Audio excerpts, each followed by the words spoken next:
Start. வணக்கம், என் பேர் வினிதா. முதல்ல தமிழ்நாட்டில் ஜல்லிக்கட்டுக்காக போராடுற என்னோட சகோதர சகோதரிகள், தாய்மார்கள், குழந்தைகள் அனைவருக்கும் என்னோட வணக்கத்தையும் நன்றியும் தெரிவிச்சுக்கிறேன். இந்த வீடியோ நான் எதுக்காக பண்றேன்னா, ஸ்பெஷல் டெடிகேஷன் டு திரு ஐயா சுப்பிரமணிய சாமி, திருமதி ராதாராஜன். முதல்ல நம்ம ஐயா சுப்பிரமணிய சாமி பயங்கர படிப்பெல்லாம் படிச்சு ப்ரொஃபஸரா இவர் எப்படி ஆனாருன்னு எனக்கு நிஜமா தெரியல. எப்படி கீழ்பாக்கம் மென்டல் ஹாஸ்பிட்டல் இன்னும் இவரை வெளியில விட்டு வச்சிருக்காங்கன்னு எனக்கு புரியல. தமிழ்நாட்டுல இருக்கிறவங்க தமிழர்கள்லாம் பொறுக்கிக்கலாம், தாலிய எடுத்து கொடுங்கன்னா கட்ட போன பன்னாட பரதேசினி பொறுக்கி யார் நீயா நானா? உங்கதான் ஊரே சிரிச்சுது. நீ யார வச்சுட்டு இருந்த, யார வச்சுட்டு இருக்க? அதாவது ஏற்கனவே தமிழ்நாட்டுல பிராமணர்கள்னா மதிப்பே இல்லை.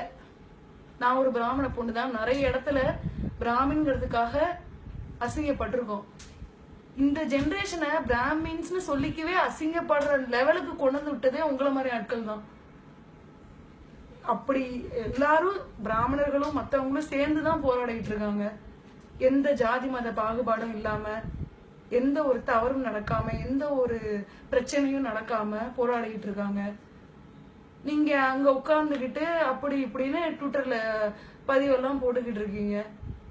உங்களெல்லாம் செருப்பு கொண்டு அடிக்கிறதா, வாரியில கொண்டு அடிக்கிறதா, இல்ல காரி மூஞ்சிலேயே துப்புறதான்னு எனக்கு தெரியல. அடுத்து திருமதி ராதாராஜன் ரொம்ப அழகா சொல்லியிருந்தாங்க. அவங்கள மாதிரி சொல்ல முடியவே முடியாது. ஃப்ரீ செக்ஸ்னா எல்லாரும் கூடுவாங்களா இதே மாதிரி? அந்த அம்மையார் அப்படிதான் பிறந்தாங்க போல் இருக்கு. அதனாலதான் இவ்வளவு விவரம் அவங்களுக்கு தெரியுது. உங்க வயசுக்கு ஏத்த பேச்சு இருக்கணுமா வேண்டாமா?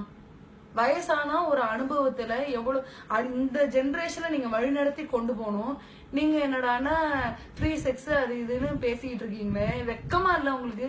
சோறு தானே திங்கிறீங்க. இதே விவசாயிகள் கஷ்டப்பட்டு உழுது கொடுக்குற சோறை திங்கிறீங்களா, இல்ல சோத்தை விட்டு விட்டு வேற எதனா திங்கிறீங்களா? எனக்கு தெரிஞ்சாகணும். தமிழ்நாட்டு பக்கம் வாங்க. என்ன ஃப்ரீ செக்ஸ் சொன்னீங்கல்ல, மெரினா பக்கம் வாங்க. என்ன உங்களை வச்சு செய்யறோம் நாங்கெல்லாம், ஆம்பளை பொம்பளை எல்லாம் வச்சு செய்யறோம். அப்புறம் ஃப்ரீ செக்ஸ் பண்ணலாமா வேண்டாமா நீங்க போய் சொல்லுங்க. உங்களால வர முடியல அப்படின்னா உங்க வீட்டுல பொண்ணு, மருமக, பேரன், பேத்தி இருந்தா அனுப்பிச்சு விடுங்க. என்ன முடிஞ்சா நல்லது செய்யுங்க, முடியலன்னா மூட்டு போங்க. இருக்கிறவங்களையும் அசிங்கப்படுத்திக்கிட்டு கேவலப்படுத்திக்கிட்டு இருக்கக்கூடாது. அங்க மழை, வெயில், பனி எதையும் பார்க்காம 7 நாளா அப்படி போராட்டம் நடத்திக்கிட்டு இருக்காங்க. ஒவ்வொரு இடத்துலயும், மதுரையிலயும், கோயம்புத்தூர்லயும், தமிழ்நாடு ஃபுல்லா எல்லா இதுலயும் தமிழச்சின்னு சொல்ல இப்பதான் நான் பெருமைப்படுறேன். எவன்லாம் ஹிந்திய கத்துக்கோன்னு சொன்னாலும் அவன்லாம் இன்னைக்கு தமிழ்ல ட்விட்டர்ல பதிவிடுறான். நீ என்னடா இதே மண்ணுல பிறந்துட்டு, இதே விவசாயம் இதே இதுல பஞ்சுல நெஞ்ச புடவைய கட்டிக்கிட்டு நீ வாய் பேசுற. வெக்கமா இல்ல உனக்கு? ஒன்னால முடிஞ்சா நல்லது செய்ய, முடியலன்னா ஆத்துக்கதை ஷாத்திண்டு, நவத்வாரத்தி ஷாத்திண்டு பொத்திண்டு போங்க.